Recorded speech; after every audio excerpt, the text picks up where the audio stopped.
Глава 1416. Священный город Тяньпэн.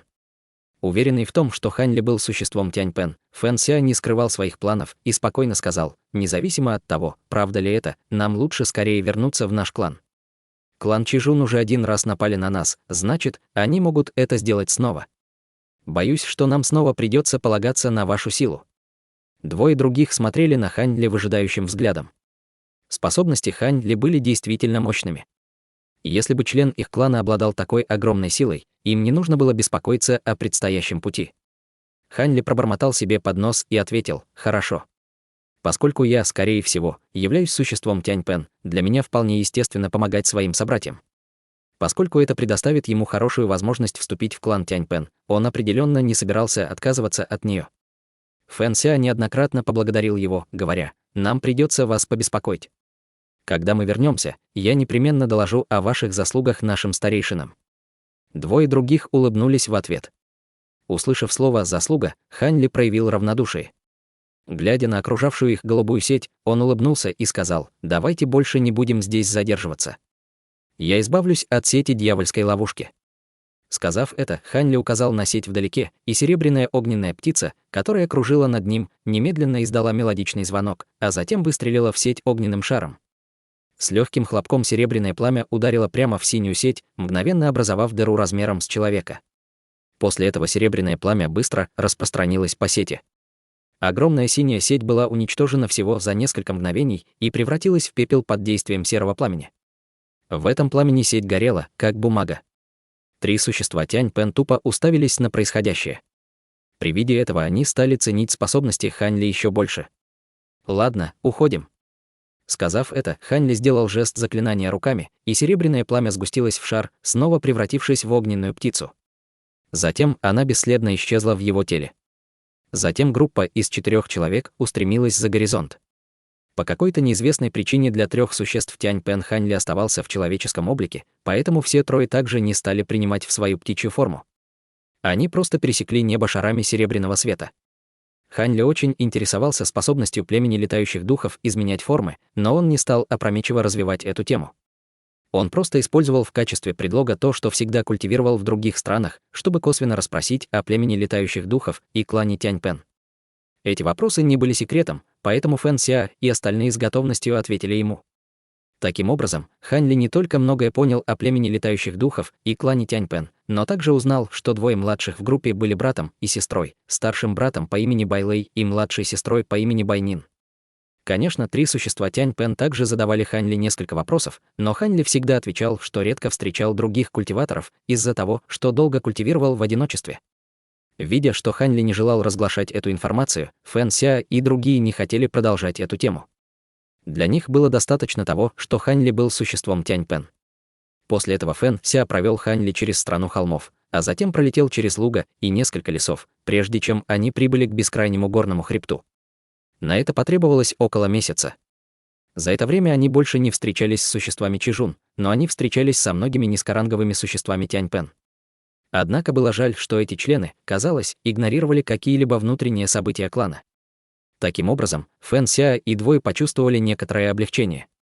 Казалось, что слова существ Чижун были ложными. Даже если высший эшелон расы Тяньпэн скрывал эту информацию, это означало, что они могли сохранить порядок в клане. Войдя в горный хребет, они начали встречаться с гораздо большим числом существ Тяньпэн. Они летели как в птичьем, так и в человеческом обличии. Хань Ли обратил внимание на то, что, хотя форма и стиль их крыльев были полностью одинаковыми, цвет часто отличался.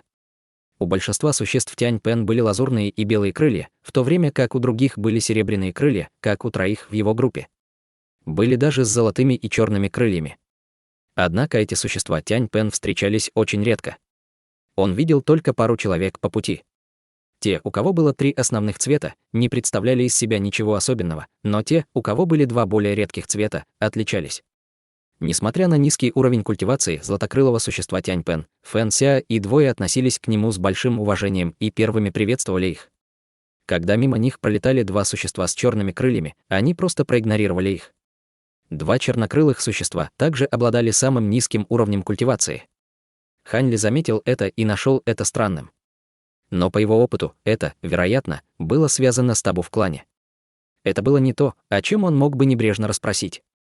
В результате, через 3 дня после того, как они вошли в горный хребет, они, в конце концов, наткнулись на отряд патруля Тяньпен.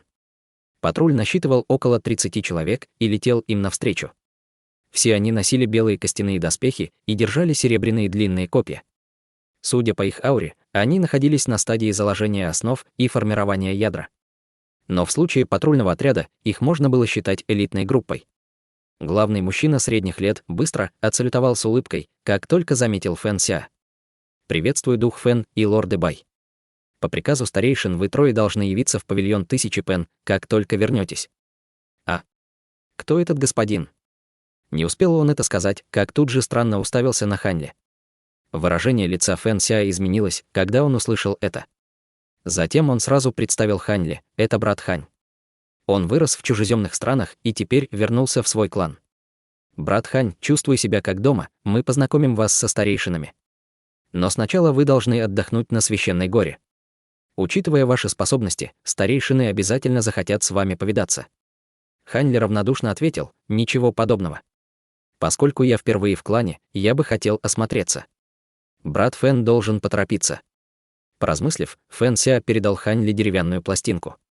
«Наш священный город очень величественен. Боюсь, вам придется потратить много времени, чтобы с ним ознакомиться. Вот мой командный медальон. За исключением нескольких закрытых зон, вы сможете осмотреть остальную часть города, и никто вас не остановит». Затем он повернулся с угрюмым выражением лица и приказал существу средних лет Тяньпену: «Пошлите кого-нибудь, чтобы он лично проводил брата Ханя. Он почетный гость». «Как прикажете». Судя по ответу лидера патруля ранга формирования ядра, Фэн Ся явно занимал высокое положение в клане. «Брат Фэн, ты очень внимателен», — сказал Ханли с улыбкой. Фэн Ся с сожалением ответил: «Пустяки. По правде говоря, этого на самом деле недостаточно.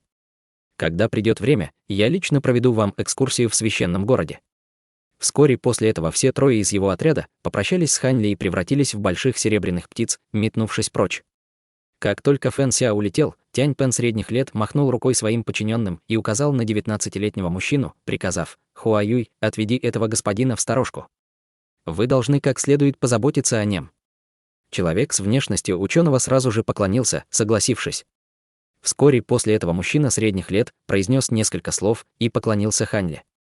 Остальные продолжили патрулирование. Под руководством молодого человека Хуаюя они направились глубже в горный хребет. Молодой человек говорил с Ханьли с величайшим уважением и отвечал на вопросы Ханьли. Но как скудное существо ранга заложения основ, он не знал многих важных вещей и мог только кратко отвечать Ханьли. Следуя за этим человеком в течение нескольких часов, они подошли к десятку маленьких гор, выстроившихся в ряд. Эти маленькие горы покрывали черные облака и искрились молнией. Они непрерывно гудели, и сквозь них было трудно что-либо увидеть. Ханьли прищурился при виде этого зрелища. Обладая исключительными способностями к распознаванию ограничений, он быстро увидел сквозь темные тучи. Они явно представляли собой грозную иллюзорную формацию. Как и ожидалось, Хуаюй привел Ханьли на одну из небольших гор. Затем он развернул крылья, обнажив белые перья, и полетел в пространство внутри небольшой горы. Раздался приглушенный хлопок. Маленькая гора искривилась, словно это была рябь на воде. После нескольких сотрясений небольшая гора исчезла, раскрывая огромный проход в тумане. Юноша без колебаний влетел внутрь. Ханьли приподнял бровь и последовал за ним в виде полоски лазурного света. Пролетев километр, все вокруг осветилось. Он увидел гигантский город, которому, казалось, не было видно конца. Город был вырезан из гор, а городские стены были построены из огромных белых кирпичей. Они были всего 60 метров в длину, но были окружены гигантскими зелеными горами. У стен не было ворот, но их закрывала плотная белая преграда. В стене было более десятка арок, воздвигнутых из гигантских прямых столбов. Столбы сияли бледный радужный свет. На данный момент в арке между колоннами пролетало много существ Тяньпен, которые использовали их для входа в город.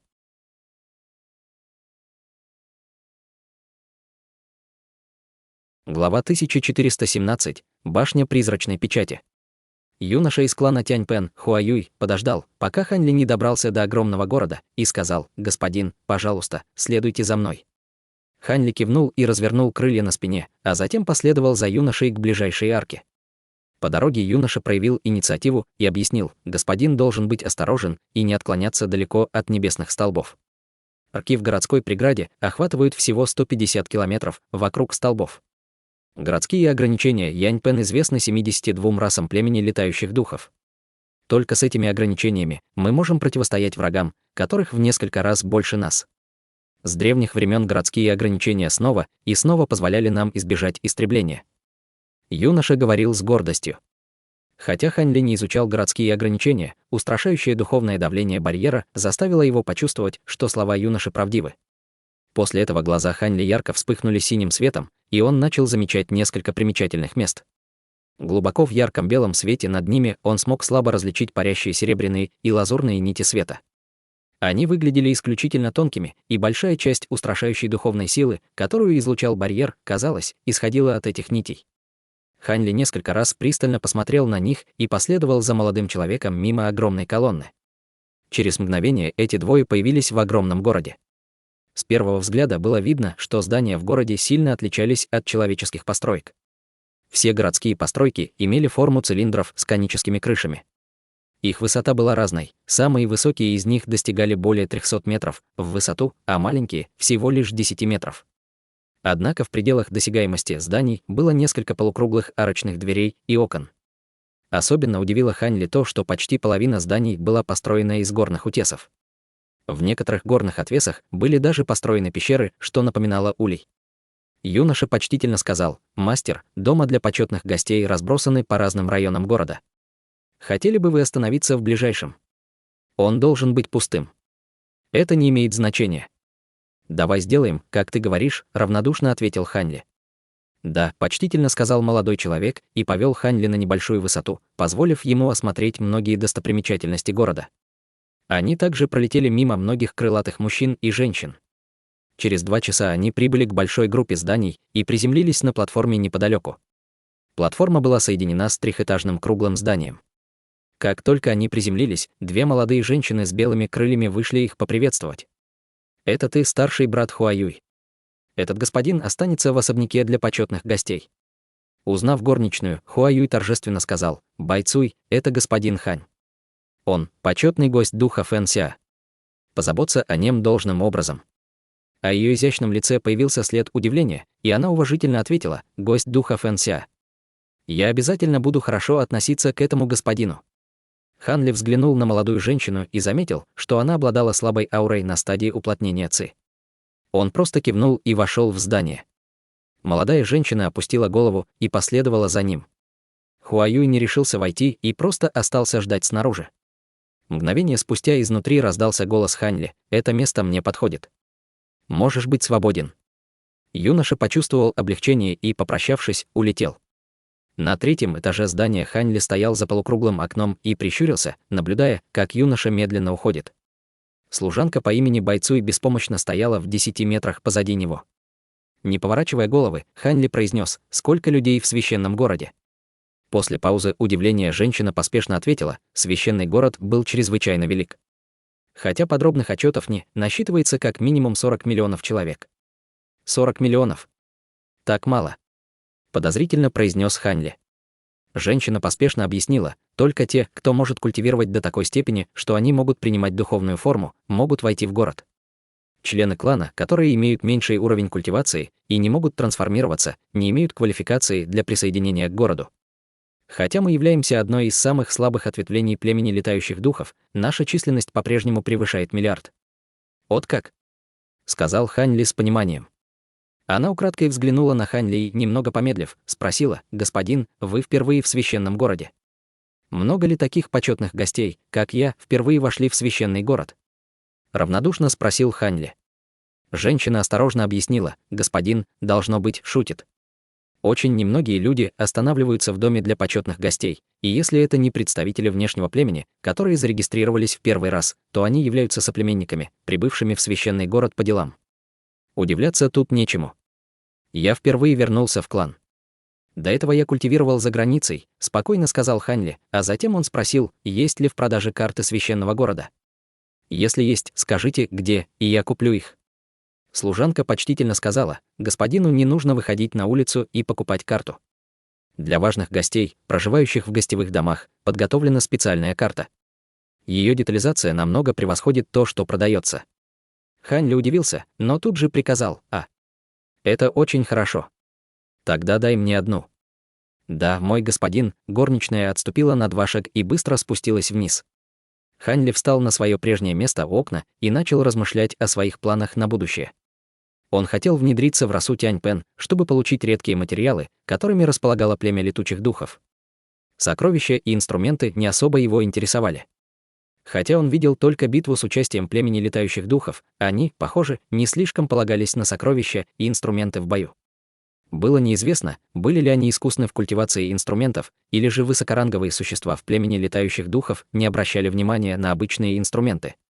Такие великие сокровища, как сеть дьявольской ловушки и жемчужина огненного дракона, были вспомогательными средствами.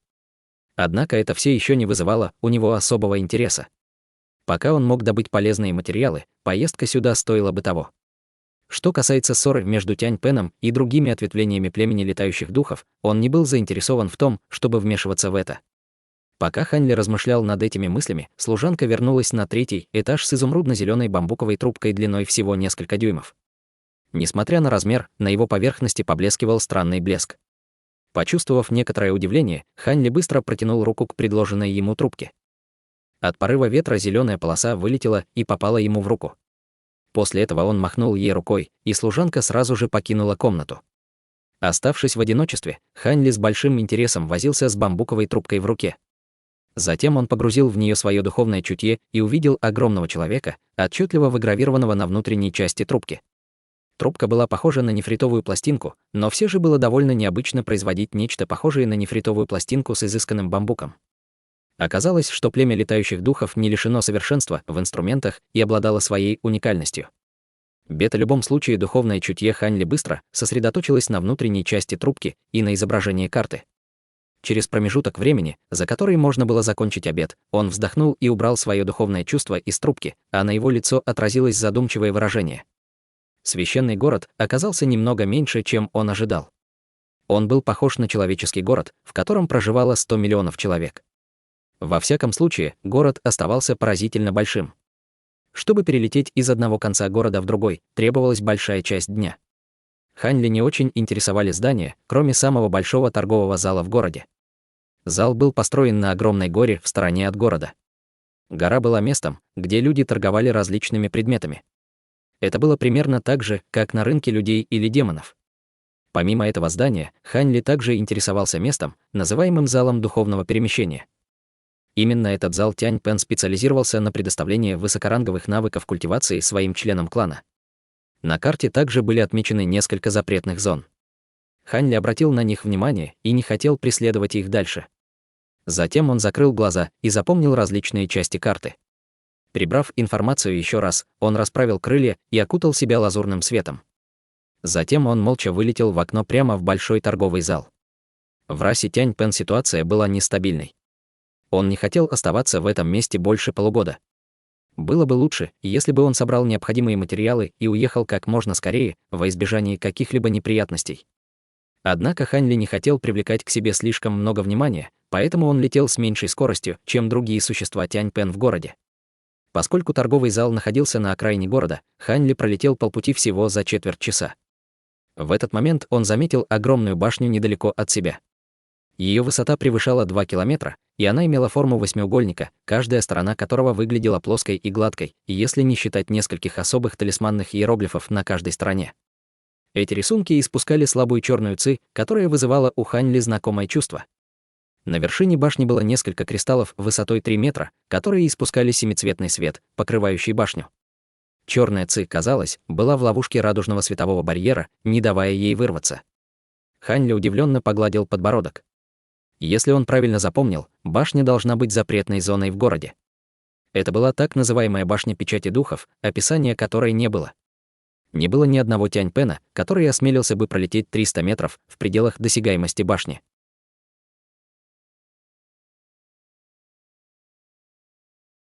Глава 1418. Священный ученик Тянь-Пен и истинная кровь Кунь-Пена.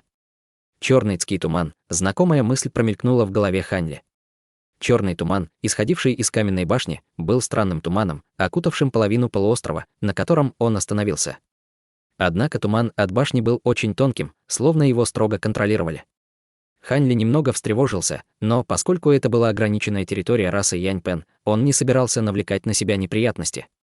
Как и все остальные, он облетел башню. Когда Хань Ли прошел мимо башни, он почувствовал такую ауру, что у него по спине пробежал холодок. Это Хань Ли остановился и повернулся посмотреть на огромную башню.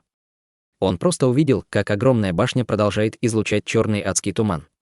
Бета-неизвестное время туман сгустился, а талисманные иероглифы на башне время от времени мерцали радужным светом. Они не могли полностью заблокировать поток черной ци. К счастью, радужная преграда, исходящая из вершины башни, полностью заблокировала черную ци от выхода из окрестностей башни. Но через мгновение черная ци заставила семицветный световой барьер яростно задрожать, словно он мог рухнуть в любой момент. Находящиеся поблизости существа Тянь-Пэна при виде этого были ошеломлены и остановились в шоке. Все смотрели на странное происшествие, происходящее в башне духов. Затем Хань Ли почувствовал, как его крылья задрожали и стали горячими, вызывая обжигающую боль в спине. Хань Ли сразу же изменился в лице. В этот момент с башни раздался невероятно высокий крик. Когда находящиеся поблизости существа Тянь-Пэн услышали это, они начали закрывать глаза и падать с неба. Хотя Хань Ли не пострадал до такой степени, он все же чувствовал, что его духовное чутье было ошеломлено, а его раскаленные крылья немедленно потеряли эффект, заставив его тело раскачиваться. К счастью, он все еще мог летать, не полагаясь на грозовые крылья. Его тело мгновенно вспыхнуло лазурным светом, и он смог взять себя в руки. Затем он с ужасом посмотрел на огромную башню. Раздался мощный взрыв, и кристаллы на вершине башни засверкали ярким светом, заставив светиться радужный световой барьер. В тот же момент из башни стали доноситься прекращающиеся загадочные песнопения, как если бы более сотни человек читали одно и то же заклинание одновременно. Существа Тянь-Пэн, которые сначала упали, сразу же засветились духовным светом, парив в воздухе, и их окружил слой семицветного света. Однако башня издала еще один пронзительный крик, и плотная черная ци внутри начала закручиваться, образуя огромный птичий фантом километровой высоты. Полая фигура выглядела окрашенной в черный. Она развернула свои крылья, прикрыв верхнюю половину башни, и издала пронзительный крик, отчего черный туман увеличился в несколько раз. Окружающий радужный барьер начал сильно деформироваться, оказывая огромное давление. В этот момент другие существа Тянь-Пэн, покрытые радужным светом, задрожали, но в остальном выглядели нормально. Однако в страхе они начали разбегаться во все стороны. Хань Ли первоначально думал немедленно улететь, но как только появился огромный фантом черной птицы, его крылья задрожали. Внезапно из-за дрожания его крыльев появился призрак огромной лазурной птицы. Он поднял голову и каркнул в ответ на черную птицу. Тем временем напряжение в воздухе нарастало, и он почувствовал, как его тело стало тяжелым, внезапно потерявшим способность двигаться. В своем испуге Хань Ли выпустил сияющий золотой свет из своего тела, вызвав огромную силу в своих конечностях в попытке вырваться. Но что сразу же заставило его сердце сжаться, так это, несмотря на огромную силу его тела, он почувствовал, что воздух вокруг него стал плотным, как металл. Он не мог даже пальцем пошевелить. Мысли Хань Ли быстро изменились. Как только он подумал об использовании проекции истинного дьявола, чтобы вырваться на свободу, заклинания, исходящие из башни, изменились и стали гораздо более четкими. Заклинание также слабо отдавалось грохотом ветра и грома.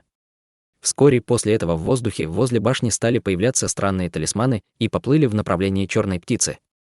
Пока все это продолжалось, огромные кристаллы на вершине башни разорвались. В воздухе появилось кольцо семицветных солнц, накрывшее фантом черной птицы. С ослепительным семицветным светом и талисманными символами, ограничивающими призрак черной птицы, фантом завизжал и беспомощно рассеивался. Сбоку исчез огромный фантом лазурной птицы. Хань Ли почувствовал облегчение от того, что восстановил контроль над своим телом, но чувствовал себя сбитым с толку. Не считая разницы в размере и цвете, форма фантома лазурной птицы и черного полого фантома выглядела точно такой же, как у легендарного Кунпена. Неужели в башне был запечатан Кунпен? Задумавшись об этом, Хань Ли в шоке решил бежать с места происшествия. Но когда он огляделся вокруг, он криво рассмеялся и решил не двигаться. Это произошло потому, что из огромной башни вышла дюжина световых шаров. В несколько мгновений они прибыли в сотни метров от него. С такого расстояния он мог ясно видеть существ Тянь-Пэна сквозь оставшиеся огни. Если бы он сбежал сейчас, то признал бы себя виновным. Размышляя, он решил подождать и посмотреть, что они скажут. Он быстро окинул взглядом огни и обнаружил внутри них двух существ поздней стадии божественной трансформации. Остальные были существами только на ранней и средней стадии. Испугавшись, Хань Ли не осмелился спровоцировать их и остался парить в воздухе. С несколькими порывами ветра дюжина существ расправила крылья и в мгновение ока прибыла перед Хань Ли, окружив его и уставившись на него. Из двух старших мужчин у одного была пара белых крыльев, а у другого — слегка золотистые.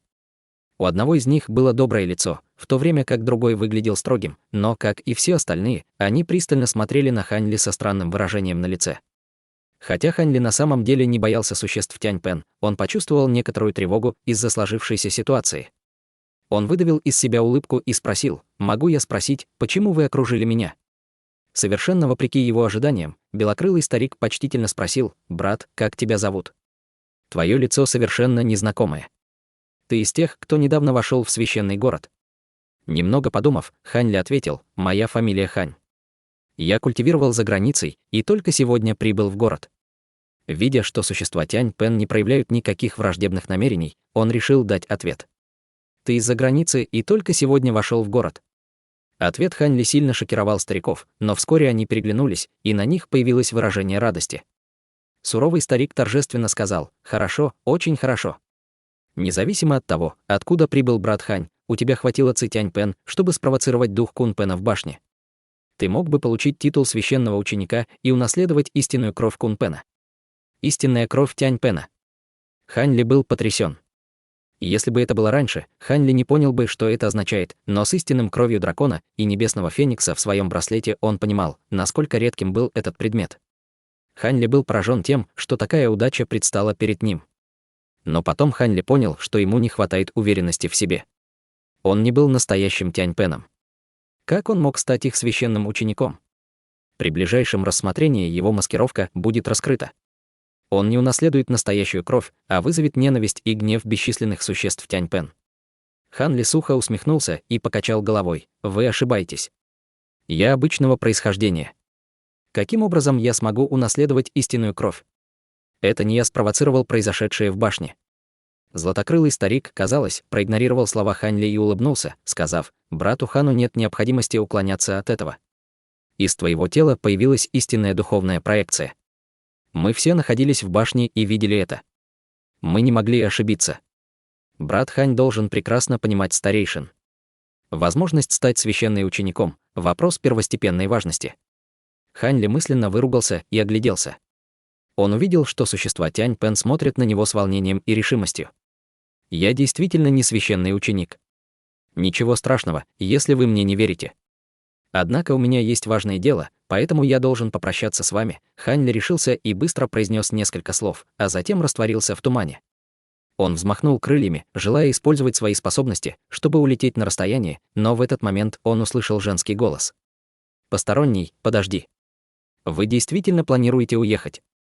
Если да, то отдай нам свои крылья». Голос был негромким, но мягким и нежным. Услышав это, Хань Ли почувствовал, будто его духовное чутье содрогнулось от удивительного грома, а лицо стало мрачным.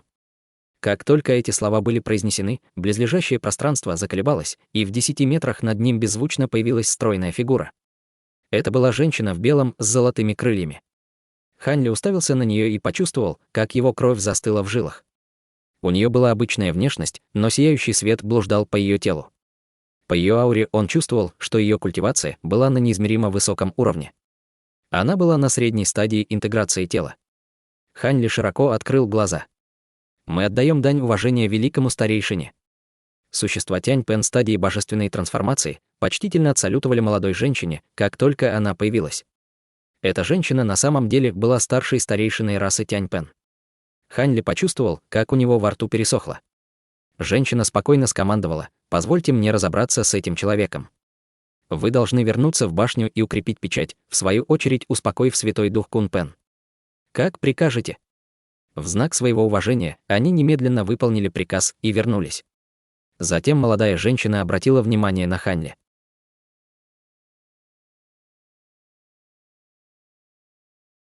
Глава 1419. Великий старейшина. В глазах молодой женщины блеснул яркий свет, и она небрежно сказала: «Здесь не место для разговоров. «Следуй за мной». Затем она развернулась и медленно улетела. Выражение лица Хань Ли на мгновение дрогнуло, но он решил честно последовать за ней. Столкнувшись с таким ужасным существом, вроде существа на средней стадии интеграции тела, и обнаружив его в священном городе чужой расы, Хань Ли не имел возможности сбежать. И пока она не стала враждебной, он мог только подчиниться ее словам. Молодая женщина выглядела спокойной, как легкий ветерок, будто в ней не было ни капли гнева, но она летела с огромной скоростью. Хань Ли должен был использовать большую часть своей силы, чтобы следовать за ней. Он невольно чувствовал себя подавленным и силой подавлял свои блуждающие мысли. Спустя промежуток времени, за который можно было закончить трапезу, молодая женщина привела Хань Ли к уединенному цилиндрическому зданию высотой в 100 метров. «Я приношу дань уважения великому старейшине». Оттуда вышли две молодые изящные женщины Тянь Пен с уважительными выражениями на лицах. Молодая женщина с золотыми крыльями кивнула и вошла внутрь. Хань Ли последовал за ней в здание, обнаружив, что интерьер оказался более простым, чем он ожидал. Кроме каменного стола и нескольких каменных стульев, внутри больше ничего не было.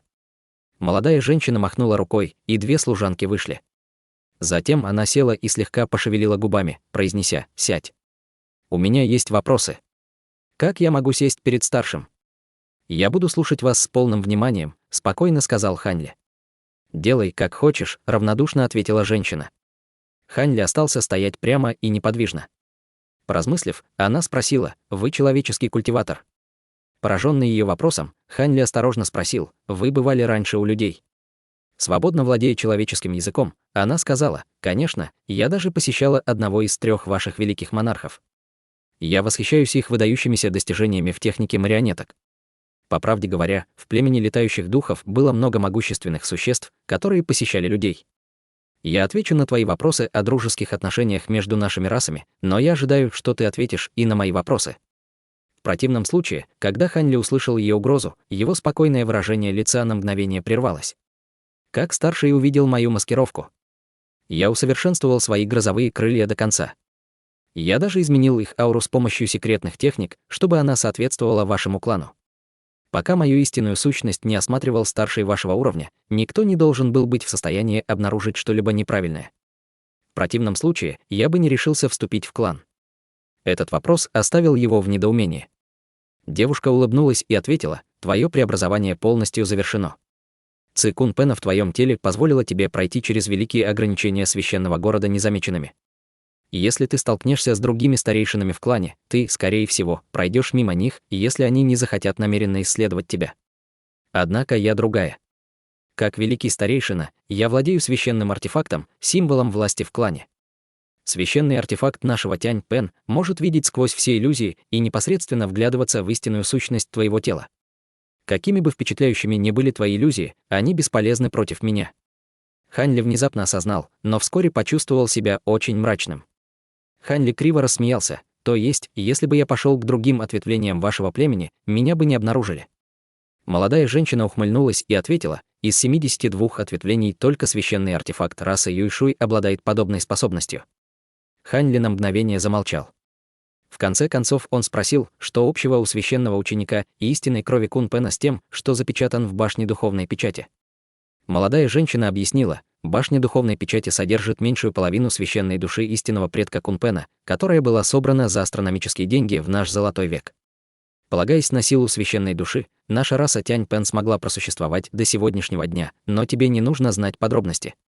Что касается священного ученика, то это довольно просто. Это общий титул в племени для тех, кто может унаследовать истинную кровь.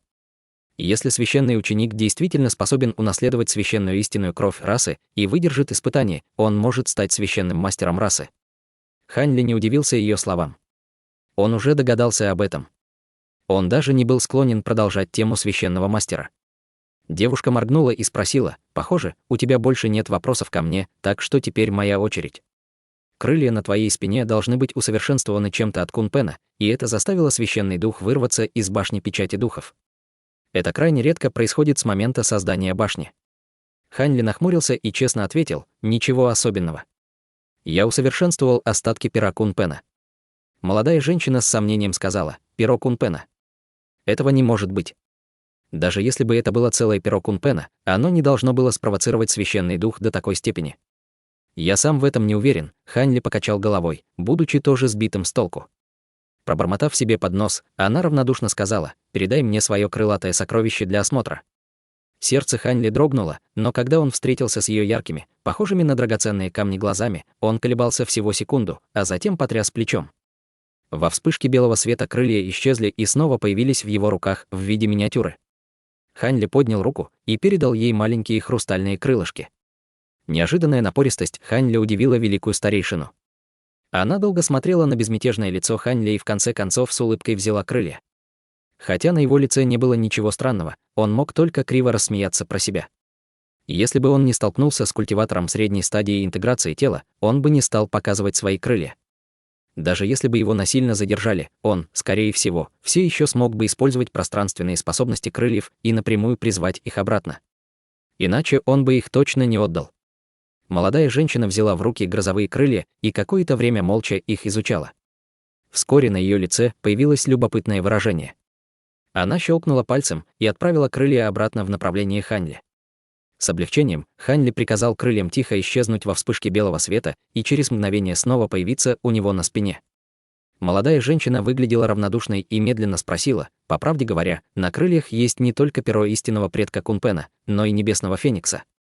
У меня есть приблизительное представление о том, как это произошло, но я хотел бы услышать, как ты приобрел перо Кунпена». Хань Ли был удивлен услышанным, но он ничего не стал скрывать и описал битву между Кунпен и Раху на границе миров, свидетелем которой он стал. Закончив слушать, на лице девушки появилась задумчивость. Мгновение спустя она еще раз осмотрела Хань Ли и сказала: «Брат Хан, не хочешь ли ты присоединиться к нашей расе Тяньпен и стать нашим священным учеником?» Хань Ли был ошеломлен. Хань Ли моргнул и спросил: «Я правильно расслышал? Старший желает, чтобы я присоединился к вашей расе?» «Все верно. У меня есть план, но дело невероятно важное. Мне нужно будет обсудить этот вопрос с другими старейшинами». Хань Ли на мгновение замолчал и в конце концов заметил: «Но я человек, а не настоящее существо Тяньпен». «Значит, ты все еще не знаешь. Обычно перья Кунпена и другие предметы Кунпена остаются от умершего Кунпена. Однако усовершенствованное тобой перо было предметом, оставленным живым истинным предком Кунпена. Перо содержит ауру, в несколько раз более сильную, чем обычное перо Кунпена. Кроме того, это перо, скорее всего, содержит эссенцию крови, которую ты еще не почувствовал. Поскольку наша раса Тяньпен была потомком истинного предка Кунпена, и ты усовершенствовал предмет Кунпен, ты, возможно, также получил кровь Кунпена в свое тело. Не будет ошибкой считать тебя своим родственником». Ее слова оставили Хань Ли в еще большем недоумении. Через мгновение Хань Ли очнулся от изумления и посмотрел на молодую женщину, прищурив глаза. Он засмеялся и сказал: «Я слышал, что нынешний святой мастер вашей расы Тяньпен уже погиб, и теперь в вашей расе нет никого, кто мог бы унаследовать истинную кровь Кунпена. Также слышал, что племя летающих духов, возможно, удалит вашу расу из 72 ответвлений. Может ли это быть правдой? Откуда ты узнал об этом?» Молодая женщина слегка изменилась в лице, и за ее спиной возник образ золотой птицы. Призрак просто расправил крылья, но Хань Ли почувствовал огромное давление на свое тело, и вскоре он услышал, как его кости начали трескаться. С глухим стуком ноги Хань Ли погрузились на полфута глубиной в каменный пол. Цвет лица Хань Ли также стал невероятно бледным. Но в этот момент девушка нахмурилась, и птичий фантом исчез. В мгновение ока молодая женщина восстановила свое спокойствие и сказала: «Я не знаю, как ты узнал об этой информации, но надеюсь, что ты сохранишь это в секрете. Я не хочу, чтобы священный город погрузился в хаос. Кроме того, не все в твоих словах правда. У нас действительно есть 2 священных ученика, которые могут унаследовать настоящую кровь предков, которую мы скрывали. Однако их культивация еще слишком низкая, чтобы успешно пройти испытания, проводимые различными расами. Вот почему я пригласила тебя присоединиться к нашему клану». После того, как он перевел взгляд, в его голове быстро промелькнула мысль, и он улыбнулся: «Великий старейшина, это означает, что я буду стоять на месте 2 священных учеников как их защитник».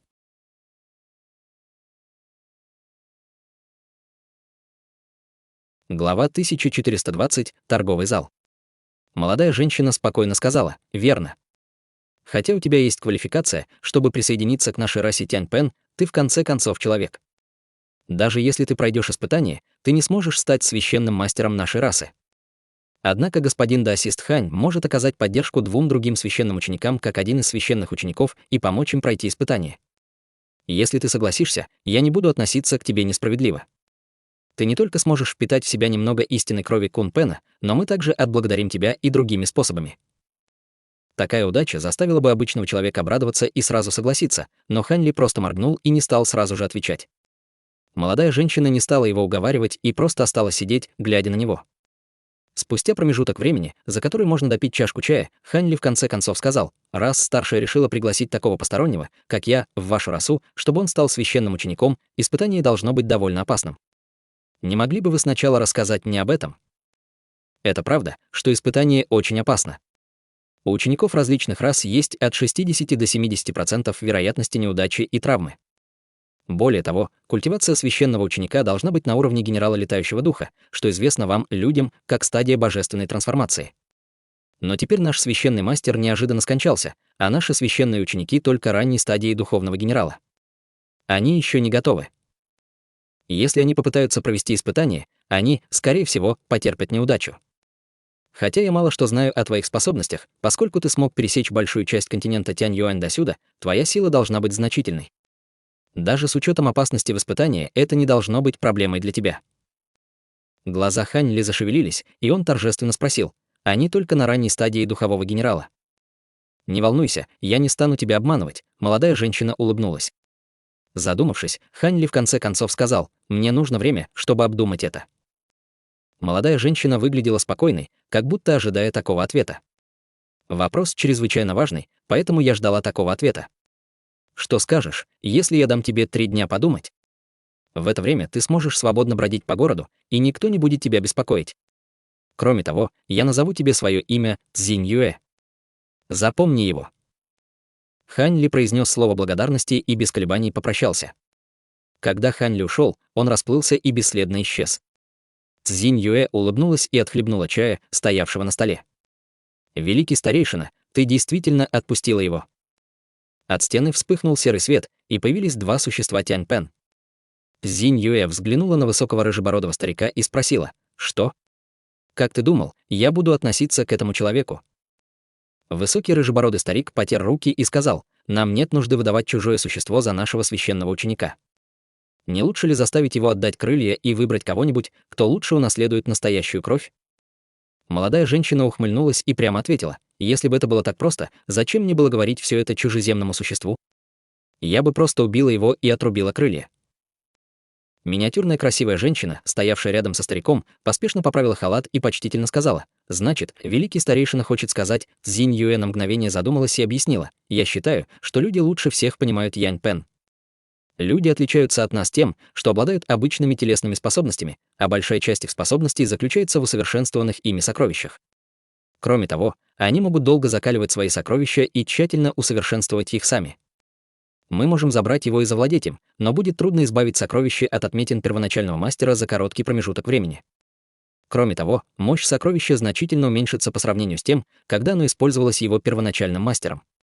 Я уже осмотрела сокровище, чтобы убедиться в этом. С той информацией, которая у меня есть, и с приближением испытания для священных учеников, у нас нет времени, чтобы захватить его сокровище и передать его нашим соплеменникам». Рыжий старик покачал головой. «Вот как? О, даже в этом случае должны ли мы передать кровь истинного предка этому постороннему? Это же не пустяки». В бета-глазах молодой женщины блеснул ясный блеск. «Старейшина Сюй, разве ты забыл? Если наша раса не пройдет испытание священного ученика, вся раса будет поглощена другими ответвлениями. По сравнению с этим, дать ему немного истинной крови – пустяки. Кроме того, мы можем рассмотреть другие варианты, чтобы этого не произошло». Изящная женщина средних лет на мгновение испугалась и улыбнулась. «Хе-хе, слова Еликова старейшины разумны. После того, как этот посторонний поможет нам преодолеть это бедствие, это существо ранга духовного генерала будет полностью в нашей власти». Цзинь Юэ холодно взглянул на красивую женщину и бесстрастно сказала: «Мы не можем убить его. Даже если он чужеземец, он соединил настоящую кровь Кун Пена со своим телом и может считаться нашим родственником. Мы связаны нашей клятвой Тянь Пена. Более того, он будет нашим благодетелем, если действительно поможет нам в бедствии. Если в этом нет необходимости, мы не должны причинять ему вред, но мы сможем ограничить его другими способами. Отныне он не сможет покинуть священный город. Рыжий старик сказал: «Вот так. Должны ли мы сообщить привратникам или послать людей тайно преследовать его, чтобы не дать ему сбежать?» Цзинь Юэ отстраненно сказала: «Старейшине Сю не нужно беспокоиться. Я проделал с его крыльями небольшой трюк. Если он захочет сбежать из города, я немедленно об этом узнаю». Глаза красивой женщины ярко загорелись, и она усмехнулась. «Похоже, мы слишком много волновались». «Это не так. В нашем клане 5 великих старейшин, и только 3 из нас здесь. Вопрос, касающийся существования нашего клана, это то, что мы должны обсудить. В противном случае я бы не стала тайно звать вас сюда. У кого-нибудь из вас есть возражения?» Нет, метод великого старейшины надежен. И красивая женщина, и старик с готовностью согласились. Девушка кивнула в ответ. С самого начала никто из 3 старейшин Тянь-Пэна даже не подумал, что Хань Ли откажется. Это неудивительно. В конце концов, Хань Ли был лишь чужеземцем стадии божественной трансформации. Как он мог отказать в их просьбе? В этот момент за сотни километров от них Хань Ли летел на малой высоте. Хотя выражение его лица было обычным, и он с интересом осматривал здание под собой, внутренне он размышлял о своей дилемме. Он небрежно раскрыл свою личность и оказался в плохой ситуации. Обладая богатым опытом, он полагал, что независимо от того, выполнит ли он просьбу молодой женщины, результат определенно не будет для него хорошим. Смелый отказ был невозможен для. Мысль о немедленном побеге уже всплывала в его голове несколько раз. Но после того, как его духовное чутье вышло за пределы его крыльев, он мог только криво рассмеяться. Великий старейшина Тянь-Пэн нагло поместила метку на крыльях. В определенной области она без сомнения сможет найти его. И он не сможет снять метку на своем нынешнем уровне культивации. По крайней мере, ему нужно будет потратить на это много дней. Великий старейшина сможет найти его бесчисленное количество раз за это время. Оказалось, что его единственный выход — договориться о нескольких условиях для собственной защиты. В противном случае лучше было бы рискнуть и сбежать, чем стать священным учеником чужой расы. Что касается условий, он должным образом обдумает их, как только он поймет общие обстоятельства, окружающие расу Тянь-Пэн. К счастью, он уже несчетное количество раз сталкивался с опасностями и умудрялся сохранять спокойствие даже при такой дилемме. Пока Хань Ли медленно летел, мысли быстро проносились в его голове. Через некоторое время Хань Ли прибыл в высокий книжный магазин в священном городе. Он провел там целый день, просматривая небольшую половину книг, прежде чем уйти с усталым выражением лица. Вернувшись в свою резиденцию, Хань Ли заперся в доме для почетных гостей до утра 3-го дня. Затем он ушел, желая посетить большой торговый зал, который и был его целью с самого начала. По пути он не столкнулся ни с какими проблемами. Вскоре Хань Ли прибыл на окраину священного города и остановился перед странным зданием. Здание построили рядом с 3-километровой горной скалой, и в скале из него была вырезана огромная прямоугольная площадь. В конце площади находились арочные ворота высотой 300 метров, встроенные в вершину горной стены. По обе стороны от арки выстроились дюжина вооруженных охранников. Между ними без конца металось взад-вперед бесчисленное количество существ Тянь-Пэн. Хань Ли на мгновение просто изучал их на расстоянии. Затем его крылья зашевелились, и он полетел среди них в шаре лазурного света. Охранник перед воротами заметил Хань Ли. Выражение его лица слегка изменилось, но затем он почтительно поклонился ему. Хань Ли кивнул ему и смело прошел вперед. Он прошел и увидел, что пространство перед ним ярко осветилось. За воротами, казалось, был совсем другой мир. С первого взгляда он увидел длинные коридоры, которым, казалось, не было конца. Часть из них шла к высоким зданиям, которые напоминали стены. При ближайшем рассмотрении в залах оказалось более 10 магазинов, каждый этаж был высотой по 100 метров. А через каждые 300 метров был вход в холл высотой 30 метров. Бесчисленные существа Тянь-Пэн летали взад и вперед, вверх и вниз. Оказалось, что именно здесь обменивались существа расы Тянь-Пэн.